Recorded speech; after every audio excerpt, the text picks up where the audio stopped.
Les effets du lactopistart, pour moi, sont prioritairement la dégradation de la matière organique pendant la saison culturale. Ça, c'est le point principal, auquel s'ajoute la libération du phosphore ou la meilleure utilisation du phosphore présent dans le sol. Ça, ce sont pour moi les deux grands points importants qui étaient intéressants dans le produit. Je suis agriculteur dans la région de Chaumont-Gistoux, en Brabant wallon. J'y cultive une ferme d'une 50aine d'hectares, uniquement basée sur la culture en conventionnel. Nous sommes sur une région limoneuse où nous pratiquons la culture du froment d'hiver, de l'escourgeon, du colza, du lin fibre, des plants de pommes de terre, des pois de conserverie, du maïs et quelques petites cultures annexes, l'épeautre de temps en temps. J'ai appris que le lactopistart était un produit qui se vendait par la SCAM et j'ai été intéressé dès le début dans mes convictions personnelles d'agriculture conventionnelle en limitant les travaux du sol, etc.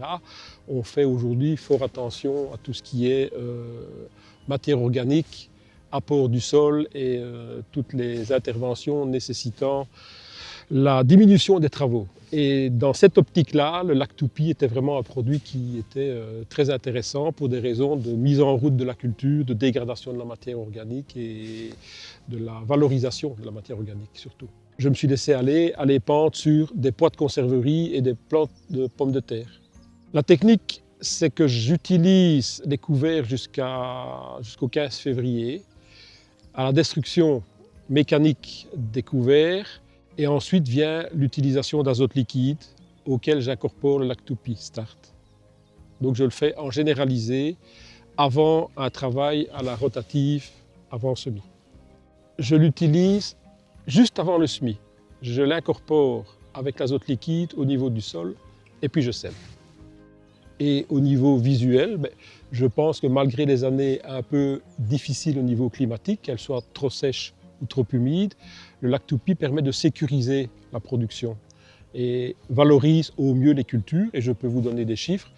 Les maïs grains récoltés avoisinent les 15 tonnes de matière fraîche à l'hectare à 30%, ce qui est, je pense, très honorable dans notre région.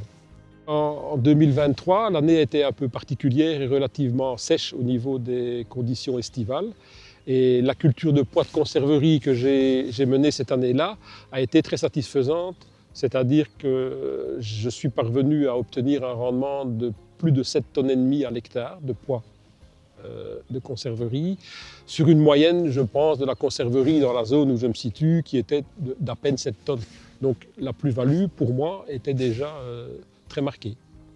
L'utilisation du lactopistart est pour moi un produit qui permet de pouvoir donner une belle image de l'agriculture, c'est-à-dire qu'au niveau environnemental, on utilise l'urine sourcée qui évite l'utilisation de quantités d'eau trop importantes et permet de pouvoir donner un aspect nettement plus durable à notre agriculture.